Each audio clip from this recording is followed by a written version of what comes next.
Right. Hello and welcome back to Jay Kerner for Astrology and Tarot.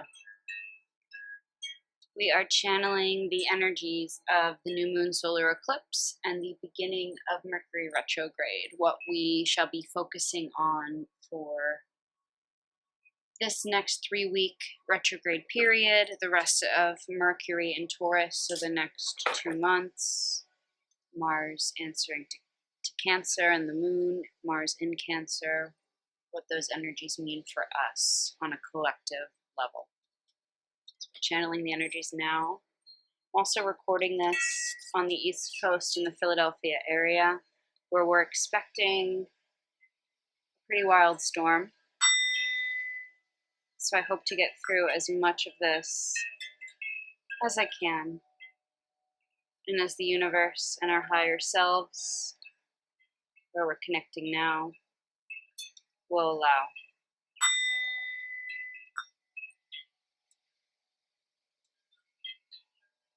Give you a moment to like, subscribe, interact with the energy however you deem best. Oh, Lily. My apologies, my dog had surgery yesterday. So she's wearing the cone of honor, cone of shame, cone of honor. It's so cute. It says under construction. Anyway, she has been bulldozing through, so it's kind of like the high winds of today. We just kind of have to roll with it. Hi, cutie pie. Thank you for sharing your energy.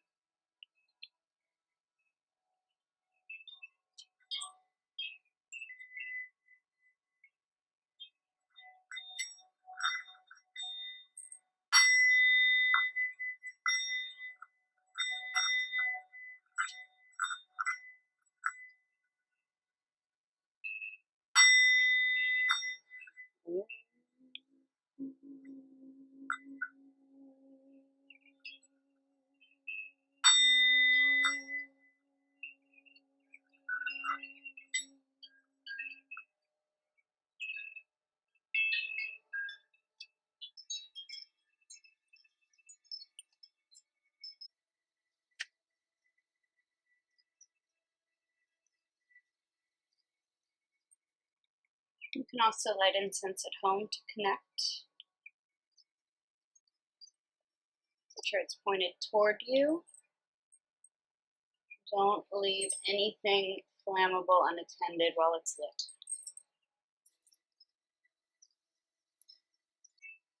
This is the Mystical Wisdom Oracle card deck. It's a little hard to see with this background. It's similar with the blue calcite for that Cancerian energy. See what messages the universe has for the collective. We'll pull one oracle card.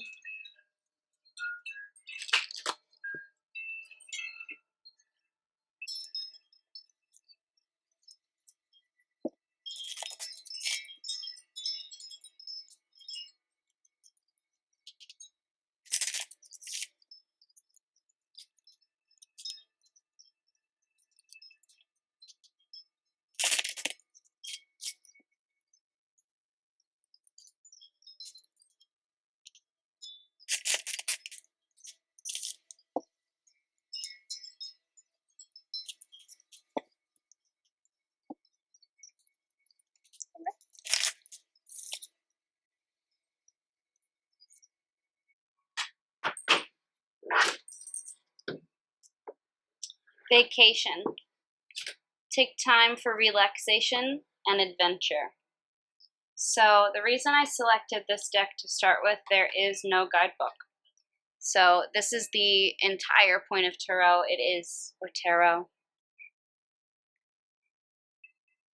You are to look for the messages that resonate specifically for you. Sorry, I cast a shadow over that.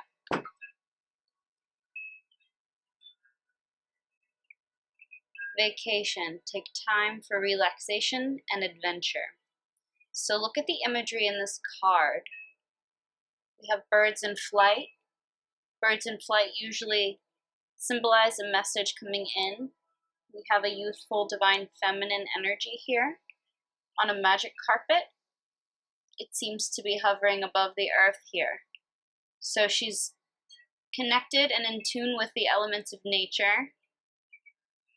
This is very Taurian. This is very perfect for Mercury retrograde in Taurus. This opportunity to reconnect with your presence, focusing on the energy of here and now, enjoying the moment, rather than letting worry about the future or ruminating from the past, neither of which exist, really. On the bottom of the deck, what we don't see coming. Both of these were upside down, so take that however it resonates. This one, cheer up, live in the moment. So this also came in reverse, so maybe we are coming out of something dark, or maybe we are in the midst of something dark and we need to be reminded to focus on the positive. That'll be one of the major themes for this Mercury retrograde, is we're shifting out of this chasing mentality that the only way to earn is to chase and hustle, hustle, hustle, but at what cost? At the cost of our health, at the cost of our energy, at the cost of our families, at the cost of our marriages. So we're redefining not only the labor force, but what it means to our most valuable resource, our workers. Finding balance. First, our workers need to reconnect with that on a personal and individual level during this Mercury retrograde for there to be a greater collective movement. Redefining what we most love and value, what we're doing for work, and whether those two things are aligned.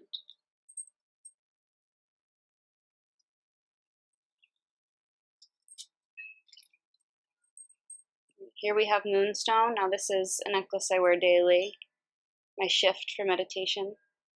This is the Moonology Oracle card deck. Similarly, we'll pull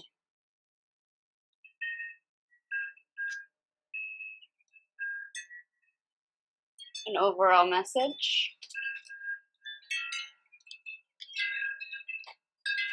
Put this here just in case. We'll pull one Moonology card as well. Oh, welcome back, Lily. Are you here to shake up the table? Come on, it's okay. Brace yourselves. Oh, honey. Come on, you got this. Here you go.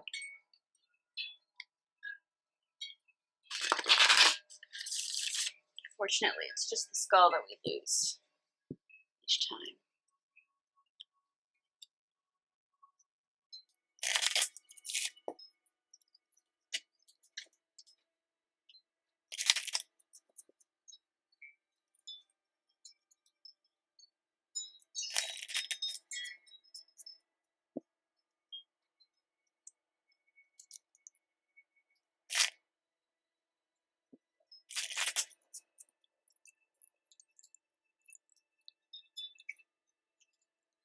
Alright, we're looking for one message. A message for the collective for Mercury retrograde. What is our focus?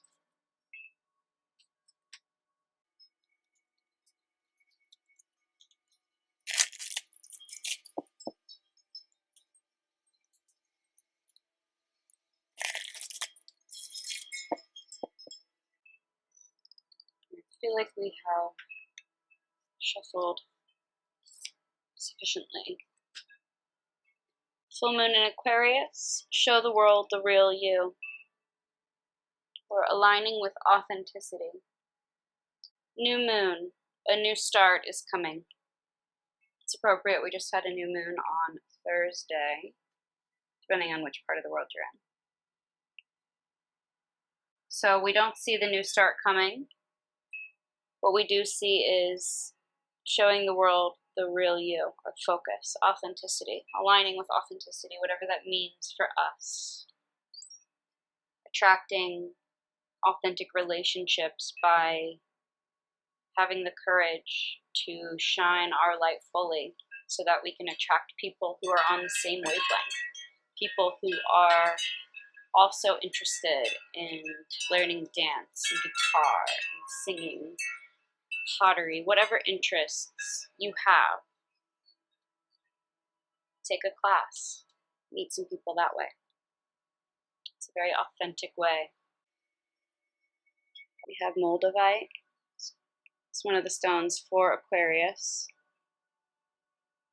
Pluto in Aquarius. Let's see. This connects us to the collective unconscious.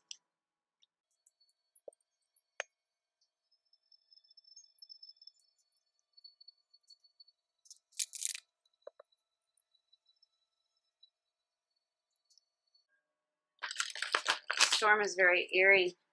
It's hot and humid. Then you get this really cold chill in the air. I had windows open here in essentially it's a sunroom, which is essentially a greenhouse. My dad, beautiful earth energy, lots of Taurus, lots of Capricorn.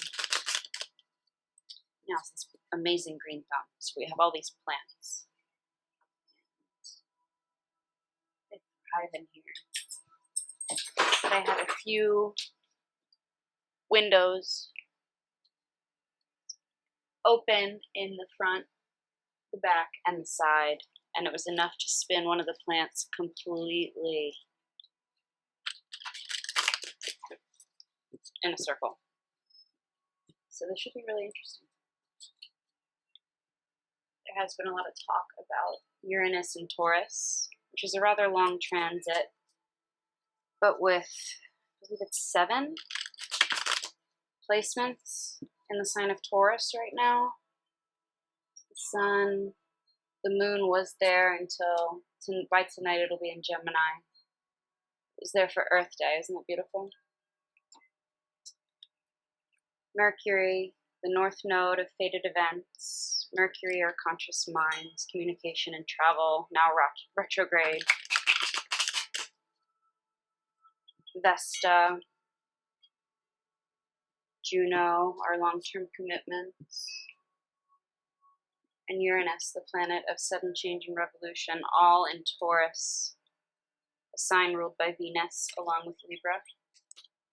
It's all about peace, harmony, balance, and especially what that means in a tangible, material way here in the 3D.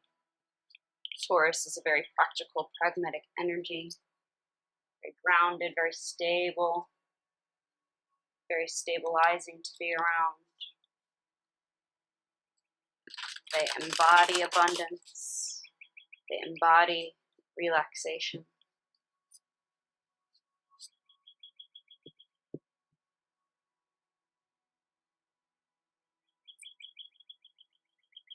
Healthy Taurian energy has an attitude of gratitude. It knows precisely when to hold on and when to let go. It understands that life is a series of attachments and detachments, and that we recycle the old to make room for the new. So where Uranus and Taurus don't see eye to eye, Uranus, the planet of sudden change and revolution, and Taurus, an earth sign that builds its very sense of self-worth on its resourcefulness and its ability to provide for itself and others, its sustainability. It feels that change threatens its very foundation. So Uranus and Taurus, it's an interesting expression. I think we'll see a change to the labor force with Jupiter heading there in a couple weeks. It'll be for the better ultimately. But there will be some change and innovation coming for sure. Certainly to our economy, our banking system, who it benefits. who it disempowers.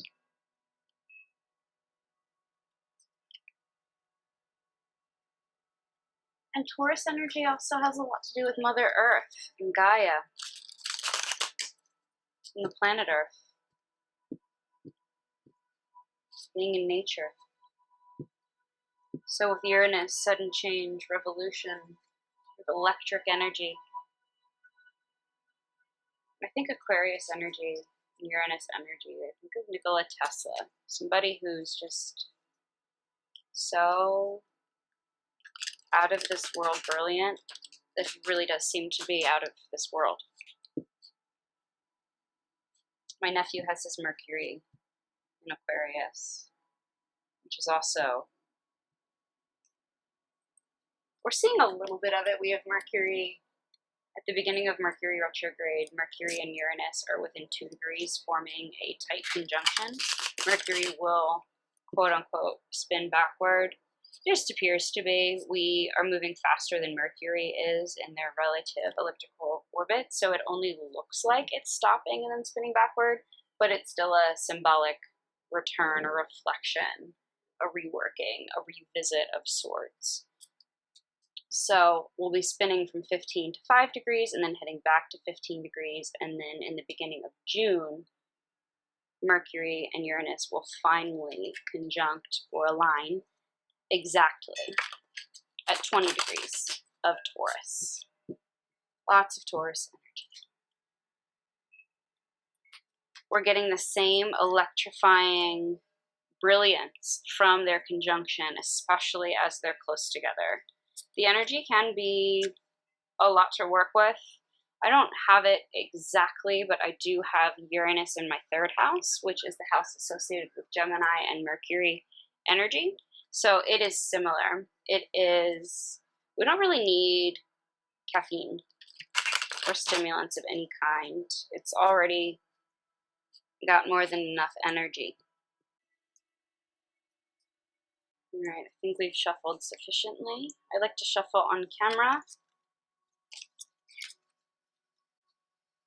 That one wanted to jump out, so we're going to take it. Got the Ace of Cups for the overall energy.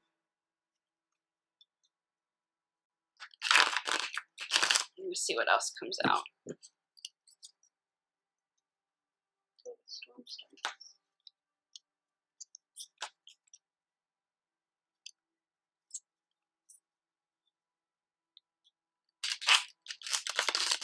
It's got a card for past, got the present,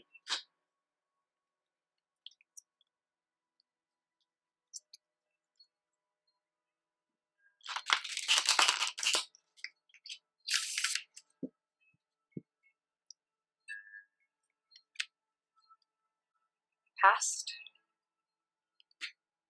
3 of Pentacles in reverse. Let's do the future.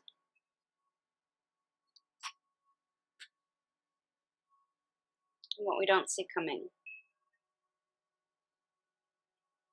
Bottom of the deck, the Empress. I would say this card is Taurus and Libra. Empress energy is very Venusian. How fertile she is. She gives life. There's the moon, fertility. So our present energy, we have new opportunity in love. We have the Tibetan singing bowl. Enlightenment. Enlightenment really is just a reminder that the light of that higher self, that higher universal power, God, whatever you deem him to be or her, it's within you. You were created in that image, and you're to align your personal value system and your behavior and your thoughts and live accordingly, or else face trials, difficult trials, until we do align and accept. So the light is within.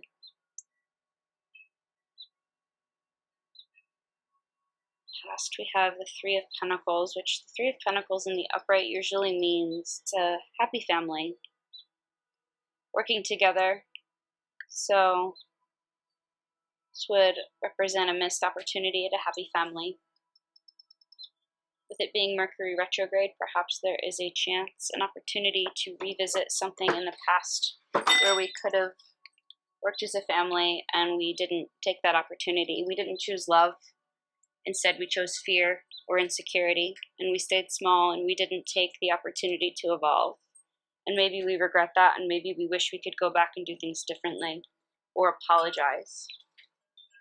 And maybe now we have a chance. With the future, potential outcome, remember you have free will. Astrology, energy, just shows you what's going on with the collective. It gives you a blueprint, but nothing's set in stone. You still have free will. You still have an opportunity to choose. Do I face these karmic lessons in this lifetime, or do I live in a continuous cycle of mental imprisonment, mental hell, if you will, where I punish myself through regret, shame, fear, all sorts of negative energies, and I relive past traumas and I keep myself small and I block myself from abundance? Do I continue to live that way? Or do I align myself and hold myself to higher expectations? The world is my oyster. I can relax more and still earn more money. I can do it all. I can balance the needs of being a parent, of being a friend, being a significant other, a boyfriend, a girlfriend, a daughter, a son, with the needs of being an employee, a boss, a manager, whatever it is that my corporate 9 to 5, 40-hour, pre-Uranus and Taurus standard work week.